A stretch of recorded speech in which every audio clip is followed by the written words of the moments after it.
Convocation today. I'm David Allred. I'm the coordinator for Convocation, and I'm the one who recorded those videos you watched last week. For our in-person audience, thanks for your patience with that awkward pause before we started. We are welcoming over half the class watching via live stream, and there's a little intro video that goes to introduce the live stream. So once that ran through, then I'll start. But welcome to the first presentation of the semester. I'm so glad that you're in the class. There's still room in the class. We would love to have others. So if you have roommates or friends or people in other classes that might be interested, please let them know about Convocation. We'll add them in. We can do that probably for another couple weeks. I do have a couple of announcements, and then I'll introduce our speakers. The first announcement is just that if you haven't already done so, make sure that you have completed the orientation survey in Canvas. That's your first assignment, first required assignment to pass the class. At the end of this presentation, there will be an assignment that opens up called Faculty Response. Our presenters today are Snow College faculty, and the response is really simple. All it requires is for you to evaluate what you learned and a couple other questions, and then I'll ask you to pose a question in that assignment that you would have asked if we had time for 100, 200 questions.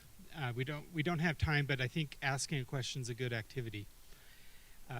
If you are watching the live feed, I need to verify that to know who's there and when, and so you have another assignment called Faculty Attendance. Again, very quick. And you can complete that after the presentation, but that will tell me that you were here. Those of you here in person, we've taken roll, and I've got that record.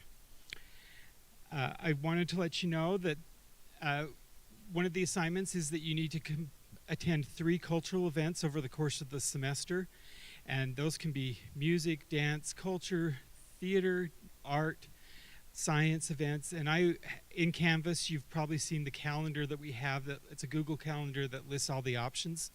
However, I did want to mention specifically tonight there's one of the first options of the semester. In honor of Martin Luther King Day this week, there's an MLK March and Vigil, and you could go to the Bell Tower, meet at 6:30 at the Bell Tower. There'll be a march to the Huntsman Library Auditorium, and a speaker, Dr. LaShawn Williams, will be there. And you're asked to wear a mask and maintain social distancing as you do that. So if you do attend that or any other cultural event, all you need to do is go into Canvas, and there's a cultural event survey. It will say like music, culture, post-event survey, and you just fill that out, and then I know you went. If you have questions, let me know.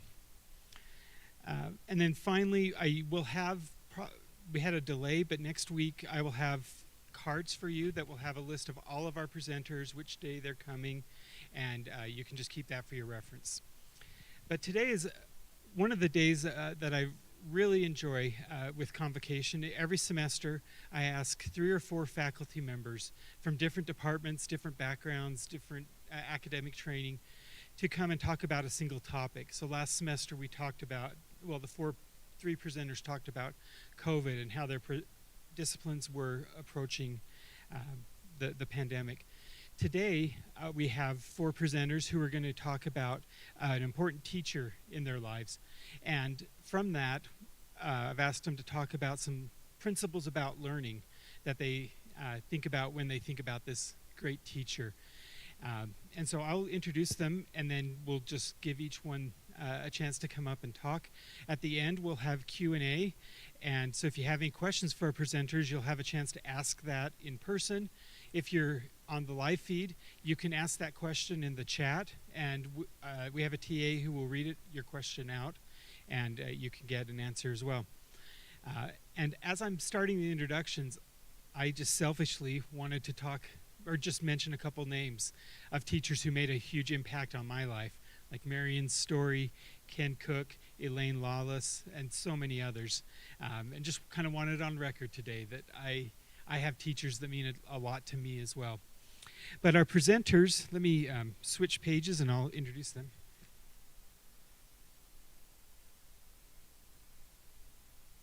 I'll give a short bio and then we'll get into the presentation. So our first presenter is Dr. Robert Cox. He's an instructor in the dance department here at Snow and the head of the ballroom program. He has a doctorate in athletic training therapy and a master's degree in athletic training. Aside from teaching dance, he's taught anatomy, physiology, biomechanics, and kinesiology. I didn't pronounce that right, I think. And various athletic training courses at the University of Idaho and the University of Mary. Our second presenter will be Professor Kyunghwa Michaels. She's an instructor in the foreign languages department where she teaches Korean and Japanese courses. And she has a master's degree from Hokkaido University in Japan and has a specialty studying linguistics. Our third presenter is Dr. Michael Huff, an associate professor of music and dean of fine arts communication and new media here at Snow. He also directs the choral activities. He has a master's in music from the University of Utah and a doctorate in musical arts from Arizona State. And our final presenter will be Dr. Mike Salitrynski. He's an associate professor in English and philosophy at Snow, and he also helps coach the Ethics Bowl team, which recently won a tournament and gearing up for another one. He has a master's in education from Mansfield University and a PhD in rhetoric and composition from Bowling Green State University.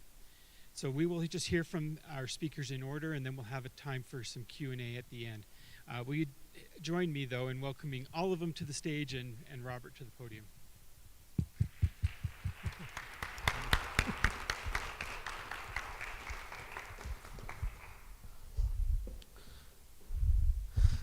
Okay, as Dr.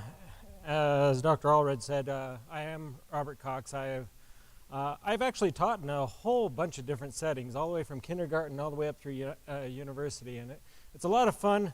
But I have to say that you guys are a lot more calming than kindergartners. So, and in addition to that, obviously, as he mentioned, I've taught several different subjects. So. Education is an important part to me, plays an important role to me. I absolutely love it. It's a part of me deep down. And for that reason, I've chosen to discuss a topic that I call unlocking the divine within. Okay? When you do yoga, I don't know how many out there have done yoga before, but when you do yoga, at the end of a session of yoga, it is common for them to say namaste. And usually with a little bow at the end to your to the master or whoever is directing the class. Namaste actually means the divine the divine in me sees or recognizes the divine in you. Some people say the light, but depends on the translation. In any case, I'd like to liken this to teaching in many ways. Whether you believe in God or are religious or spiritual or whatever it might be, it doesn't really matter. I think if you look at the science, you can start to recognize that every single one of us has light. Furthermore, if you've experienced just meeting somebody and meeting different people in the streets or whatever, you can recognize there's kind of a different feeling about different people. You run across somebody who's kind of not so good of a person, it's almost like a darkness and uncomfortableness around that person. Contrast that with others and you suddenly see this wonderful brilliance about them. Interesting enough, modern technology has confirmed that this light, this energy, does actually exist within us. There is a photography technique called Kirlian photography, and it actually allows scientists to take pictures of this energy, these energy fields, and they've actually discovered that there's an energy, that lines and stuff that connects all beings. And those lines and those fields and stuff can change depending on what's going on within any interactions. So, this brings me to basically a soul. In my mind, that energy, that's kind of a window to a person's soul in many ways. Have you ever seen inside somebody's soul? Seen what they're like? I'm going to tell you about I know they told us to talk about one teacher. Frankly, I've had so many wonderful teachers over the years that I'm going to talk about 3 different teachers, but I'm going to talk about the one principle that they all have the same. The first one's name was Tilly Roberts. When I was a child, 5th grade in Santiago, Chile, many years ago, this wonderful lady, she's the one on the right here in the picture, and that's her daughter with her. She was my 5th grade teacher. And of course, she taught 5th grade stuff. I don't remember exactly what she taught. I don't remember what subjects we went through, but I remember that she was one of my favorite teachers ever. Years went by, and eventually I had this wonderful lady as a choral director. Hey, I used to be a singer, yes. I can. I love it. So anyway, this is Marie Porterfield. Her husband there is a Lutheran, well, they're both retired now, but he was a Lutheran pastor. And she also, once again, taught a completely different subject, but there was something special about her. Finally, I have this man, the one on the right here. He's actually in the cowboy hat and the suspenders. This is Don Keel. He was my biology teacher in high school. Absolutely love this man. To this day, we are still great friends. Actually, I'm good friends with all of them still. Love these people. 3 different subjects, 3 completely different styles of teaching. Everything was different about them. So you had to start to think, well, what in the world is what do they have in common? At first I was thinking, well, maybe it's their love and appreciation of their students. Well, I think that was probably part of it. But I think there was something else. Finally, as I was reading a book here called Courage to Teach, it's by Parker Palmer, a wonderful book if you ever look into teaching pedagogy. Parker Palmer says, we teach who we are. What does this actually mean? So each one of us, depending on the state that we are in at that time, will teach who we are at that point. The good, the bad, whatever it might be. It's not so much a matter of the subject as it a matter of us. And if we are completely disconnected from our students, then the true teaching doesn't actually take place. So this is what he calls teaching who we are. We can certainly regurgitate facts. We can apply all kinds of tricks and methodology and well, like I said, tricks of the trade, whatever you might want to be taught in these pedagogy classes. But if you can't connect to your students, you can't teach them, truly. You can teach, or you can have them memorize facts. They might pick up some things from you, but you won't truly teach them. And that was what this book is primarily about. So teaching isn't about being an expert or even a specialist in a subject. It's certainly not about techniques and tricks, although all of these things definitely contribute to being a teacher. What it really is about a connection. And that connection requires 2 things within us. One of them is identity, recognizing your own identity, recognizing yourself for who you are, that divinity within. Oh boy, running out of time. I better skip through things. So recognizing all of those things, all the good, the bad, the ugly, everything, all those experiences, and accepting yourself for who you are, not hiding it, revealing it.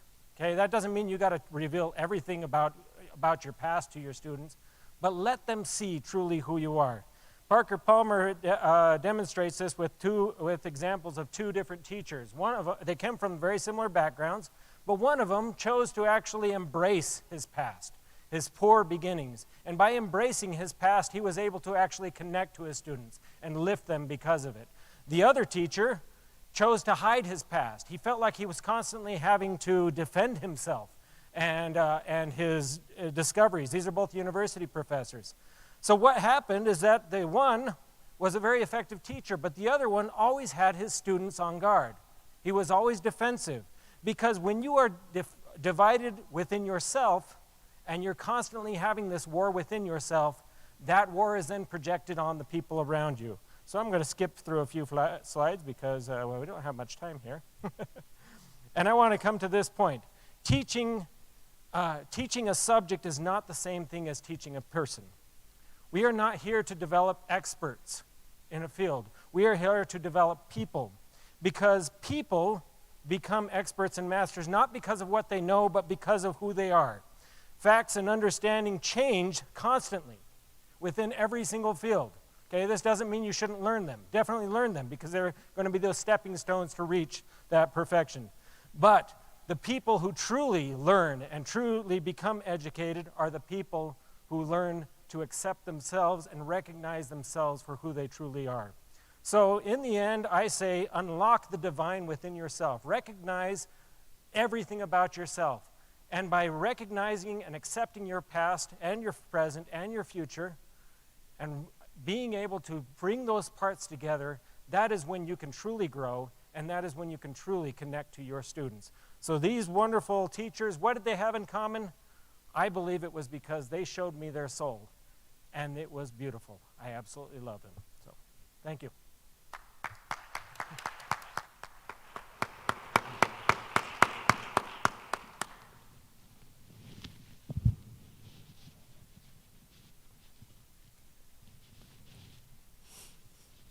All right. Well, from now on, let me talk about my experience about teachers. My name is Kyunghwa Michaels. My first name, I know it's hard to say. It's a Korean name. I'm from South Korea, and I teach Korean and Japanese at Snow College. Okay, so this time, what I would like to talk about is it's gonna be just one short story, and it's about 2 lessons from college. You learn so many things in college. I did that too, but when I was preparing for this one, I was thinking about, okay, what do I want to talk about? Oh, I remember those 2 things from college. So I would like to share that with you by talking about one story. Okay, so first, when I was in my college and my first year, there was a strict professor. So strict means here, what he was strict about was pretty much like deadline about assignment, like class assignment. So he never accepted any late assignment, first. And he also emphasized that, okay, if you're gonna be late, please, let us know in advance. So communication is very important, something like that. Okay, so he was strict about it. So as a college student, sure, I was sometimes late. I sometimes couldn't make it to my assignment, but I did it. But then when I tried to submit my assignment to this strict teacher, he never accepted no, because it's late, and I didn't tell him that I'm gonna be late beforehand. So, all right, but then I thought, why is he so strict? Sometimes you can be late because you have other things going on, unexpected things. So I thought he was really strict and just mean. Like, oh, what a mean teacher. He's really not flexible, So too strict, I think. So that's what I first thought. And then I liked, first I preferred some other teachers who were really nice, saying, okay, oh, but you did it. Okay, you did your best. That's fine. Good job. And gave me points. So I preferred those teachers first. But anyways, so the strict teachers classes, some of those were like mandatory classes. So I had to take his classes for 2 years. I just did my best, like in a decent way, because I, needed, grade, and I needed to graduate. So I just did my best. I graduated, but still, I didn't think about this strict teacher even after graduating. I just totally forgot.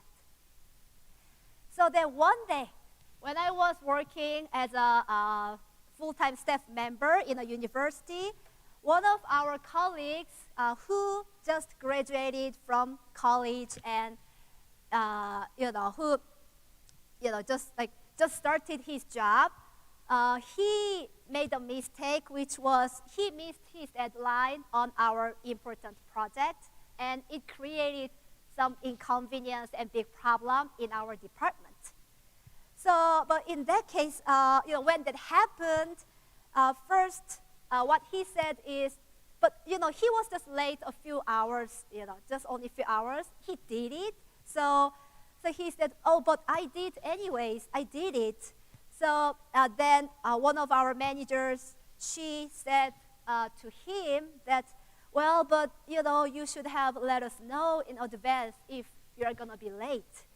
So and at that time, what he said is, Well, but I was late only a few hours.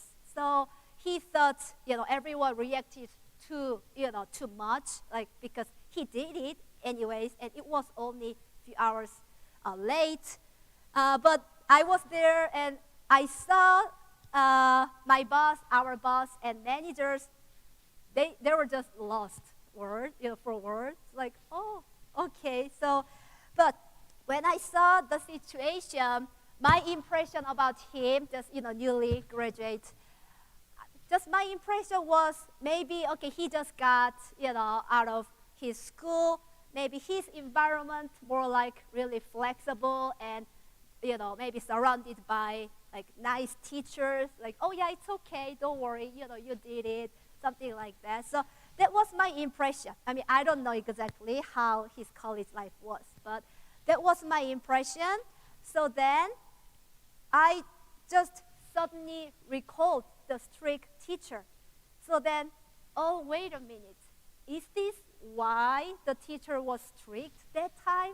Because he emphasized, okay, deadline, be on time, to make a deadline, communicate, please communicate with your teacher, with your other like employees, classmates.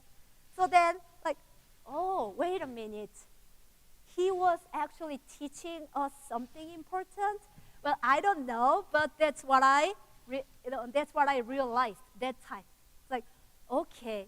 So what I thought was actually he looked really strict, really mean, but at the same time, actually maybe he was really caring about the student's future.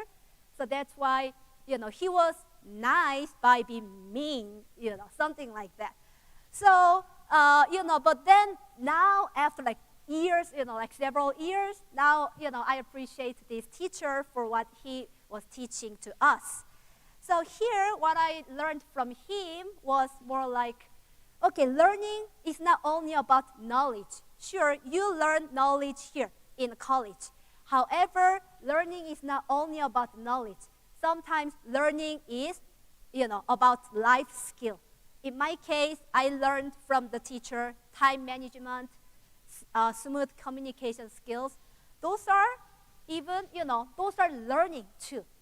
So you're in college, in my classes, what I try to also, show my students is not only about the knowledge, let's learn some life skill. So then, you can earn the life skill before getting a job.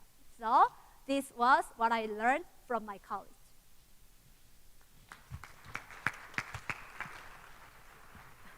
Even I forgot. Good afternoon.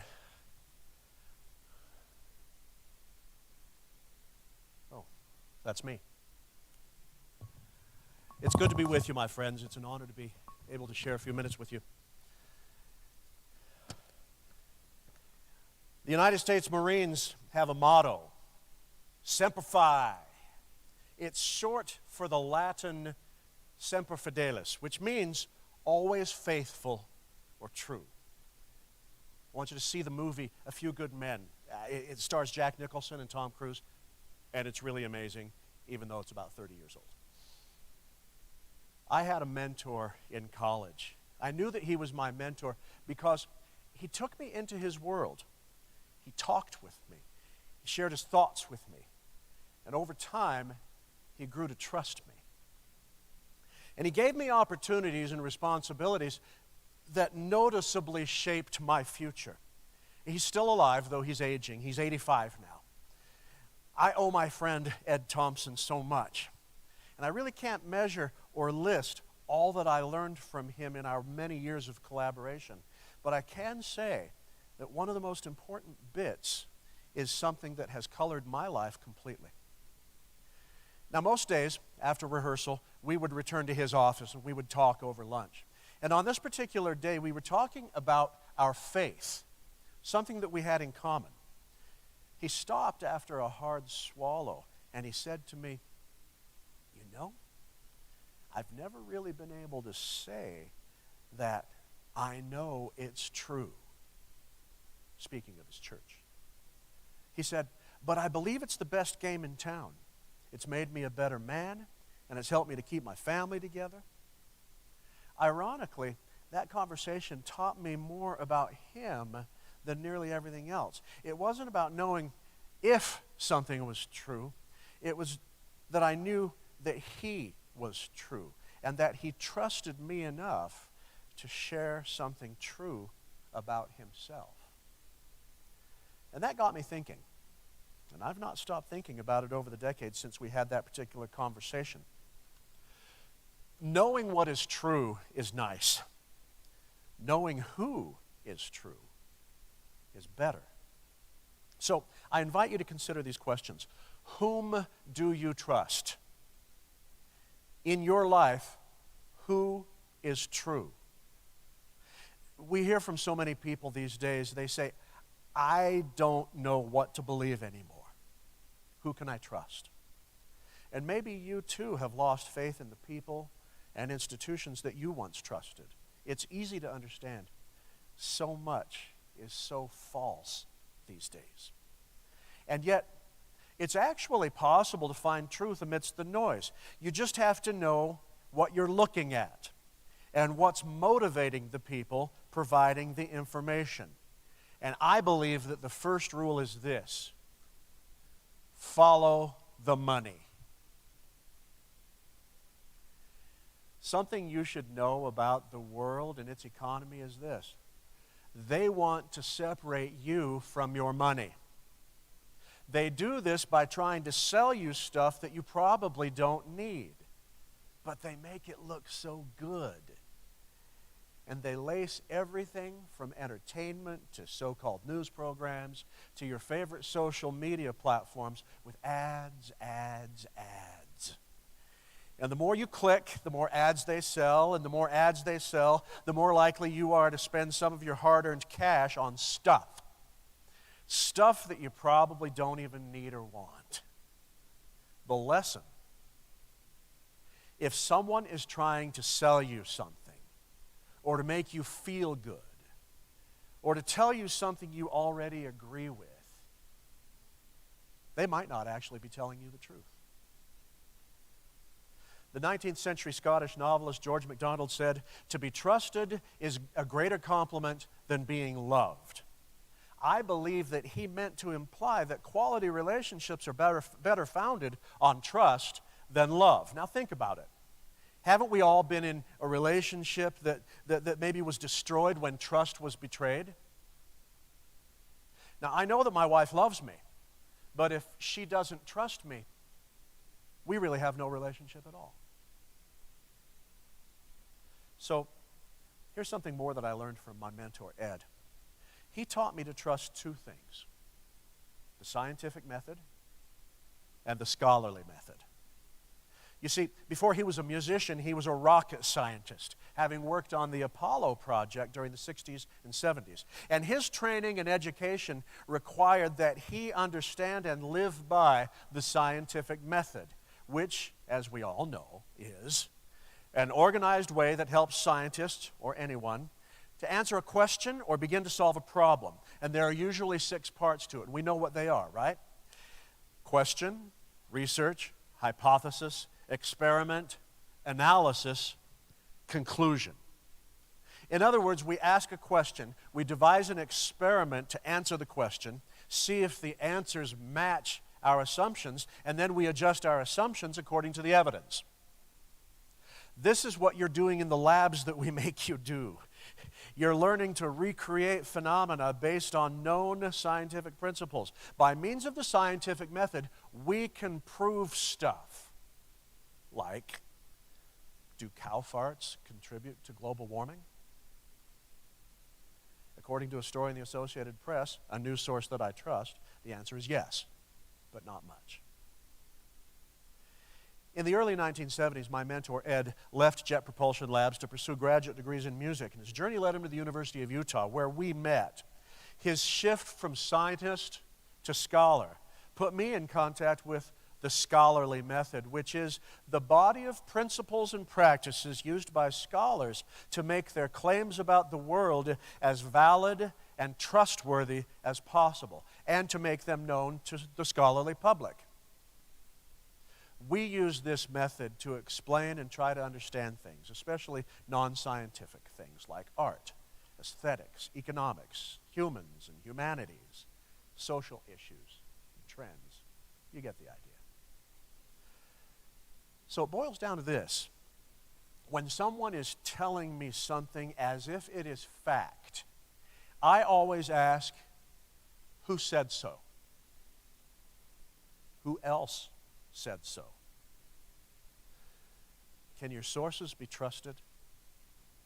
What motivated them to say so? Who paid them to create that study? Was some other agenda at work that did not involve finding the truth, but rather was meant to reinforce the status quo?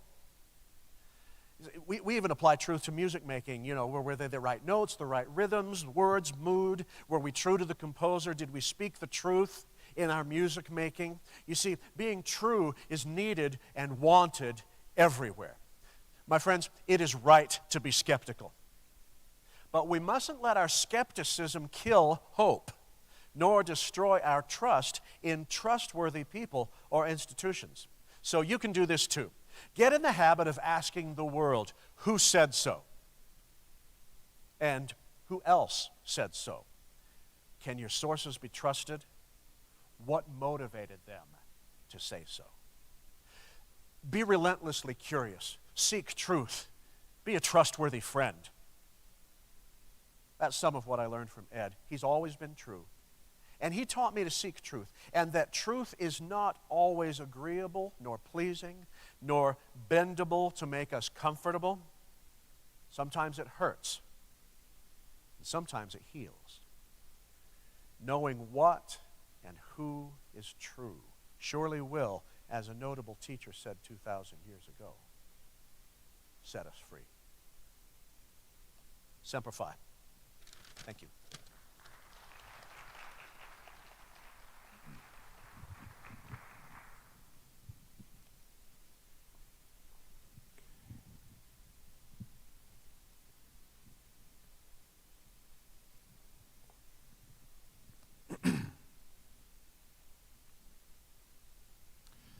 On the screen here, you'll see a picture of me with my friends Dr. Bernard Koloski, he's on the far side there, Dr. Monique Oyalon, she's next to me, and that's my wife, Bill Gahan, in between them.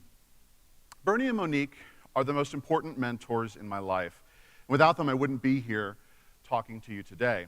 I met them 25 years ago when I started college at Mansfield University in north central Pennsylvania, but I didn't meet them at the school.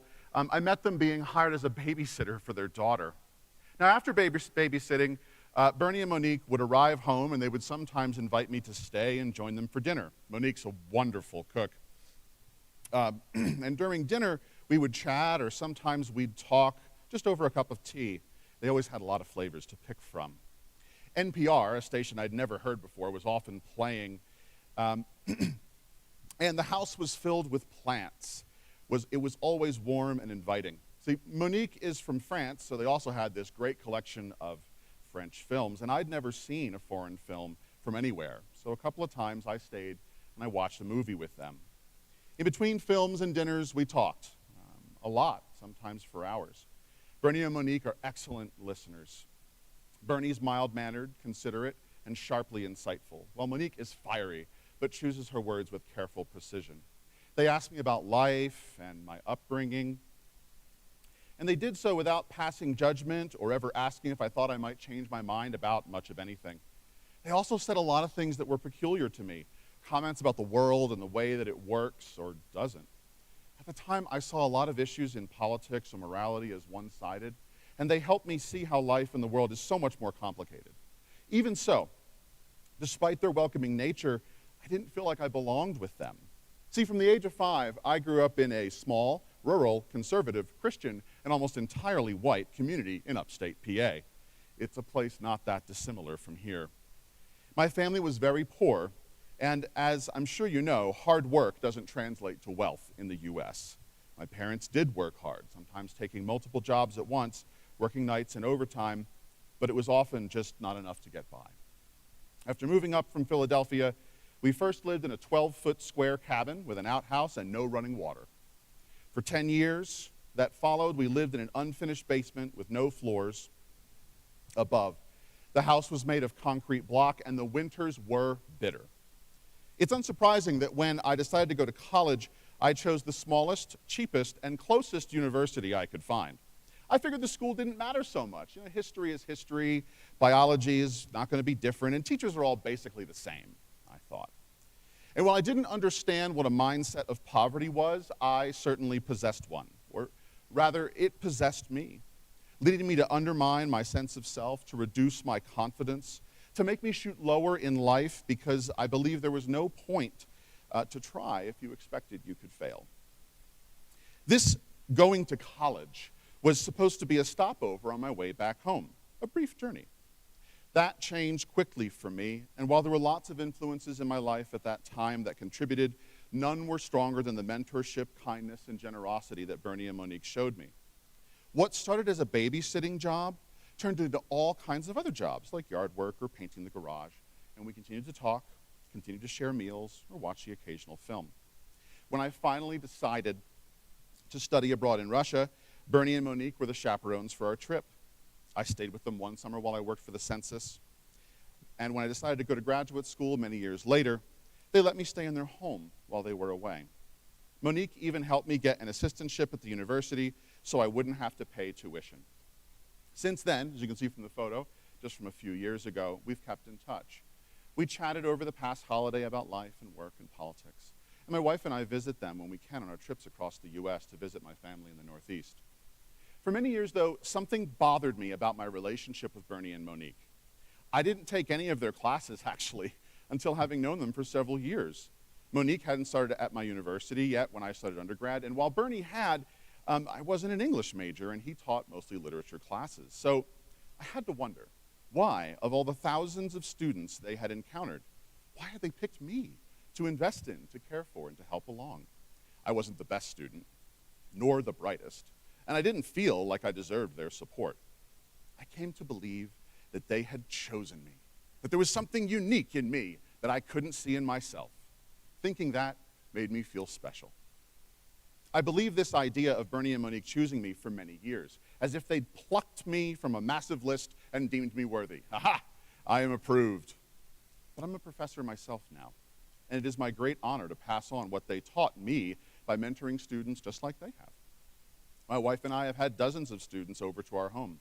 Some visit once, others come back, and some have graduated from Snow and stay in touch, visiting on occasion. These students come to chat with us for many reasons, and we never know which ones will stay in touch 20 years from now and which ones will chat with us once. We don't pick them that way.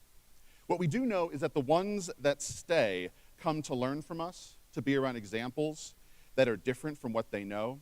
They are the ones who listen even when we say something they don't agree with, and at least they think about it. Most importantly, they are students who already do or are starting to take ownership over their own learning, and they are people open to change. You see, the four of us on that screen, Bernie and Monique, and now Bill Gahan and I, we don't pick students from a line to spend time with. No one's coming to choose you. There's no magical pass, no special treatment. We offer ourselves to students in what ways we can, and ultimately, you need to choose yourselves by being willing to be lifelong learners. If we can be a part of that journey, we teachers, we would be delighted to do so. As a result of my choice to be a lifelong learner years ago, Bernie and Monique helped change the direction of my life. And now, having traveled across the globe, having learned several languages, having met my amazing Turkish wife, having become Dr. Salitrynski, I have a much broader understanding of the world, and I'm tremendously happy in my life. If one looked at my upbringing, one could say that I'm not supposed to be here or that I somehow beat the odds alone. I did it. Neither is true. And if you think you're not supposed to be here, that success isn't meant for you, I can assure you that you are also wrong. The narrative of poverty is a brutal shackle, and it's also a lie. The most important change you can make to break out of that cage, if you happen to be in it, is to choose yourself, to choose learning as a lifelong passion, and to embrace all the complications that come with it. It's a hard journey, but it's absolutely worth the effort. I don't know precisely what choices you need to make or what mentors you need to find. I don't know if you'll be as fortunate as I was to find such loving people to help you in your life. But I do know that if you don't search for them, don't listen to them when they arrive in your life, especially when they hold different views from your own, and if you aren't brave enough to ask help when you need it, they will not find you. So if you're willing to let go of what you think you know, if you're willing to embrace the reality of how much you have to learn, and if you understand that learning is not a moment or a grade on a test, but a process and a set of behaviors that you are responsible for, and if you seek those who will help you, you will find an adventure waiting for you that will challenge you and will change you for the better. Thank you.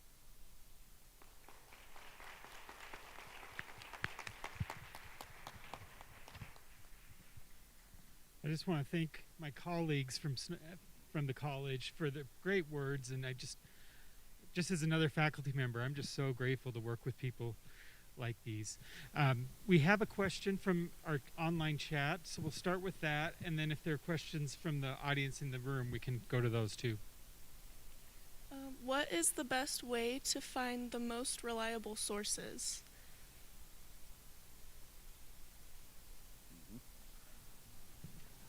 Reliable sources. Do they have editorial standards and are they knowable? Are they seekers of truth or do they have something to sell? See, that's all, and I alluded to this in my talk, but if somebody's trying to sell me something, I'm going to be skeptical about that. But if somebody's trying to tell me the truth and they have gone through the same rigorous process that I have to go through as a scholar to be able to prove what I'm saying is true, then I'm more likely to trust them. So look for places where you can find good editorial practices, where they're responsible and where they're knowable.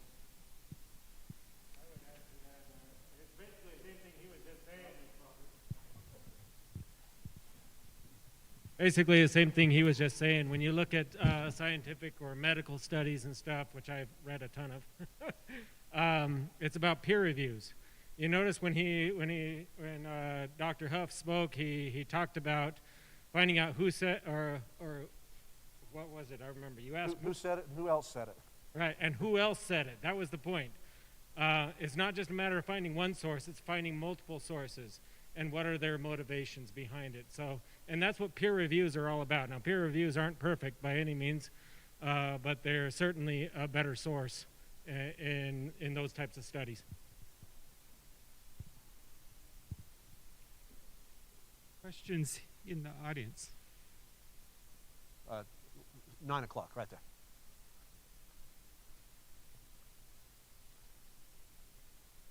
So as a student, sometimes we get like obsessed about grades and we get obsessed about like the schooling process.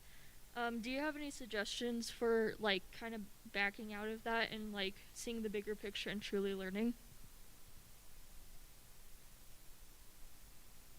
Can you repeat the question or summarize it? She's asking about, there's so much emphasis put on grades and so much of our work, and we're judged on our grades, scholarships and things. Do you have any advice on how to see the bigger picture? Well, I can address this at first. Oh, sure. Sure. So, boy, do we understand your struggle. All of us have gone through an incredible amount of rigorous education, and we know how daunting that can absolutely be. But you can find opportunities within your educational experience that you might not even know that are there. That is one way to certainly help you live, to be truly living as you describe, is to take those opportunities that exist. I think perhaps second, I would argue that a lot of students have the mindset that going to school isn't the real world. Oh, this is the fake world where things aren't really happening. No, this is totally your life. This is absolutely real life. And you would benefit from finding ways to make that an enriching and beneficial experience for you, to reduce those stressors on yourselves. I can't stop the hoop jumping from being a part of your life. I mean, even up to my PhD, I was exhausted with the hoop jumping. It's tiring. But you can find joy in those spaces in between by finding those opportunities and recognizing that this is not a break from life. This is exactly what it is. I wanted to share one idea with that too, because we had a presenter who was a Snow College student who then came and presented for Convocation. She's a professional motivational speaker. Her lowest grade at Snow College was in a public speaking class. I can't remember if she failed or got a D or something like that. But it was also a really great story that she told about, like, one grade doesn't define us. Like, we need to realize what grades measure and what they don't. And they don't measure potential. They don't measure our drive and our grit. They, they do different things. And so being okay with failure, learning from it, moving forward is a really great attribute. If I can editorialize along with You bet. Any other questions from online or in the audience?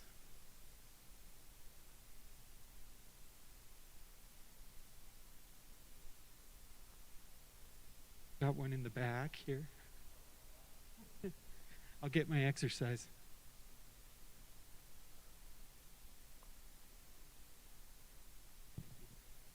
So, do any of you believe in wasted time or wasted effort? And if you don't, what do you believe in that regard? Like, personally, this is my third year here, and it feels like my first as far as progress goes academically. So I'm wondering what your guys' thoughts are on, failure and the sort.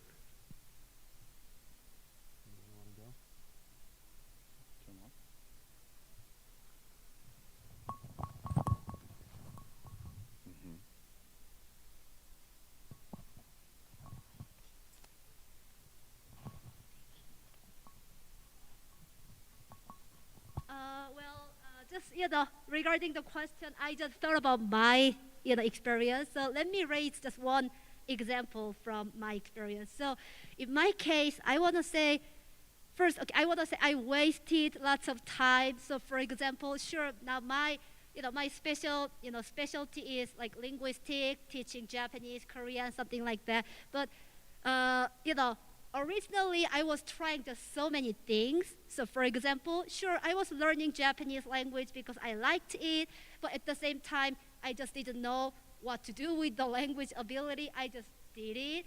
So because of that, when I was in college, even after college too, for example, I tried like studying economy and then nutrition. I worked, like welfare facility as a part-time just to see if I liked the field or not.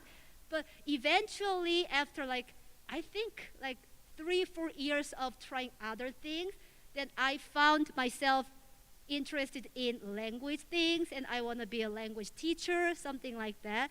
But now when I look back at those old days, I don't think I wasted my time because I tried those other things and spent time for that. Now I clearly know what I want to do for the rest of my life. I clearly found what goals I want to pursue and what steps I need to go on, to achieve my goals. So I think even though if you try something and you fail and then you just found, oh, I really didn't like this, why did I take this class? But I don't think that's a waste of time. It's meaningful to find about yourself that, we talked about, okay, reveal yourself or learn about yourself, study about yourself, what you like, what you want to do. I think it can be related to the topic. So I'm not sure if this answer was really the best answer, but that's what I experienced in my college. So I particularly don't think whatever you try in college, it's all meaningful in the end. Thank you. We have time for one more question, and it's from our chat. So, Audrey, do you want to ask it? What is the best way to find or how can we find trustworthy sources when the money controls the media? The money doesn't control everything, but it controls a lot. Yeah, there are. Now, this is not my expertise, but it is a hobby. So you have to know that going in. I'm a musician, but I'm also a scholar. But I'm also kind of an armchair political scientist. And so, I like to dabble.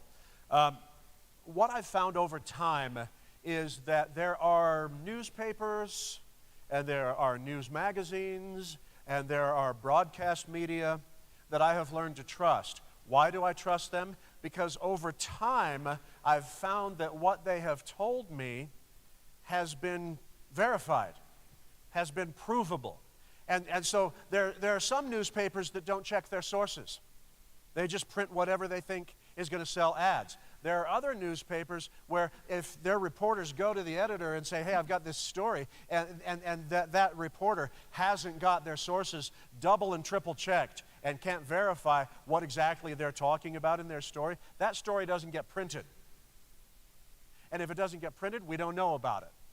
And so, finding those media sources that have, that again, as I've said before, have reliable editorial practices, that do follow the scholarly and the scientific method, that do ask, okay, you're saying this, but who said so? Do you have eyewitnesses? It's the same process that we go through when we're making a case in court. It's, well, do you have any witnesses? Okay, well, what did the witnesses see?